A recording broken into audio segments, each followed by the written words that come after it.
MLB 스토리 2탄으로서 메이저리그의 여성들을 다루고 있고요. 그 두 번째 저희가 스토리를 여성 코치들로 다루고 있습니다. 지난번 편에 줄리 크로터를 소개를 해드렸고요. 두 번째로 소개해드릴 인물은 레이첼 발코비치라는 분입니다. 이분도 대학 시절 뉴멕시코 대학을 다녔는데요. 거기서 선수로 뛰었던 분이에요.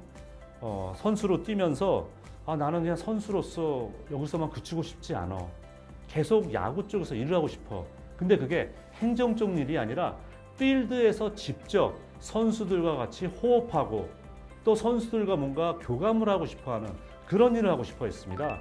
그런데 그런 자리가 쉽게 열리지는 않았죠.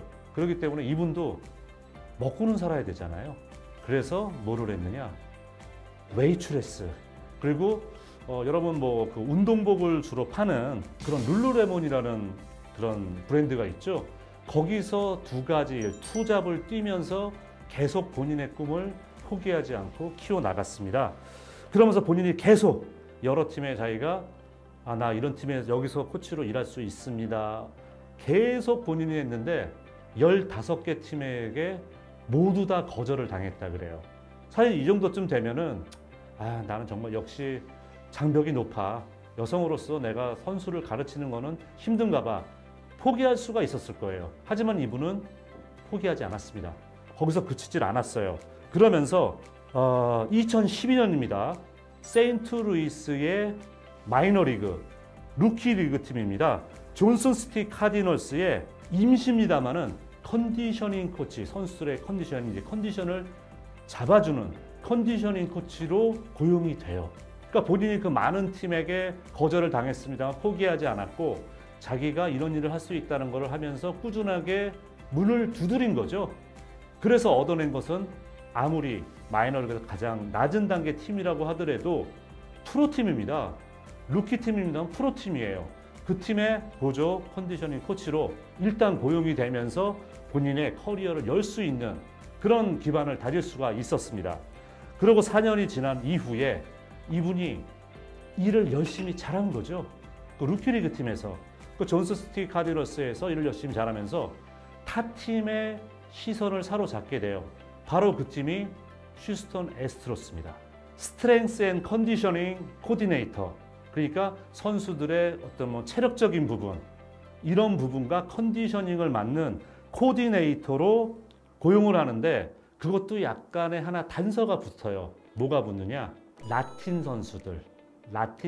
그러니까 중남미 선수들이 워낙 많잖아요. 요즘 메이저리그에는. 그러다 보니까 중남미 쪽 선수들만 담당을 하는 그런 팀의 스트렝스 앤 컨디셔닝 코치로 이분을 스카우트를 하게 되는 거죠.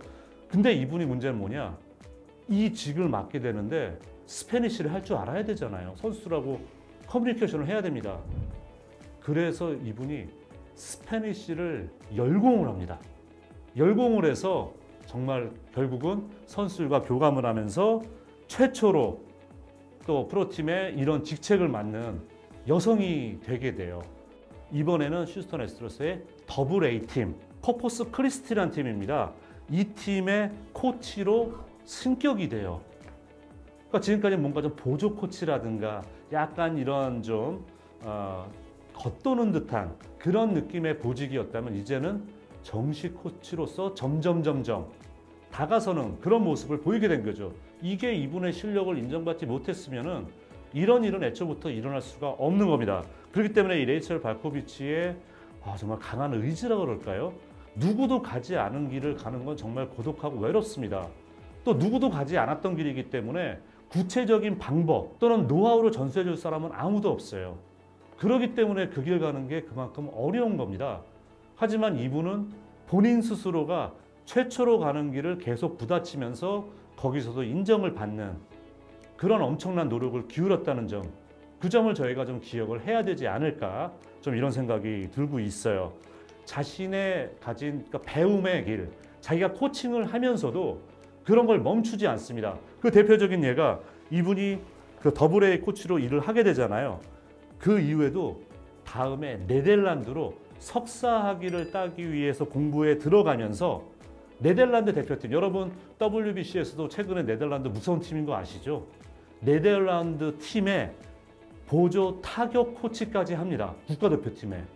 그러니까 네덜란드 가서 본인의 석사학위 공부를 하면서 보조 타격 코치입니다만은 와, 여성이 타격 코치까지 해? 이것도 이분에게는 또 하나의 성장인 거잖아요. 물론 이때는 메이저리그가 아니라고 하더라도 네덜란드 국가대표팀의 타격 코치를 했다는 것 자체가 이분의 끊임없는 성장을 저희가 느낄 수 있는 부분이에요.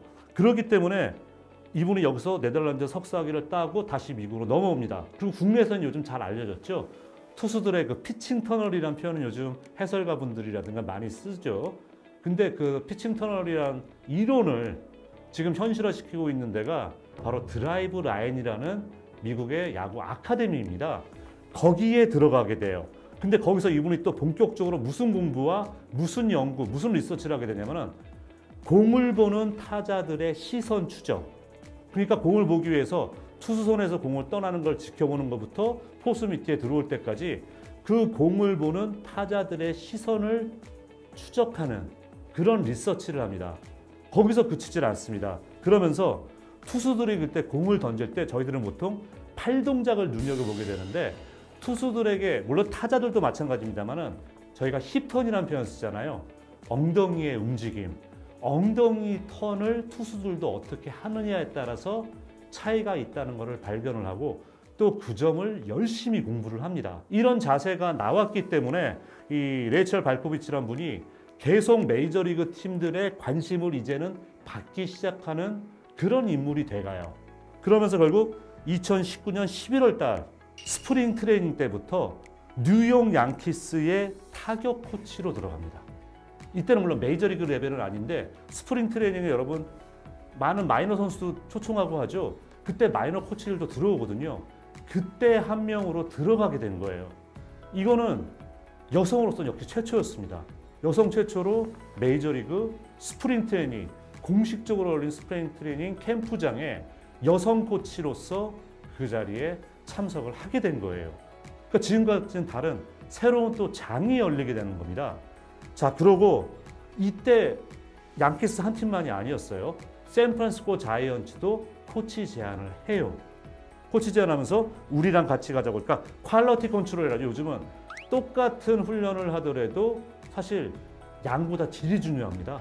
그렇기 때문에 요즘은 이 퀄리티 컨트롤 코치가 상당히 중요한 역할을 하는데 퀄리티 코치 제안을 해요.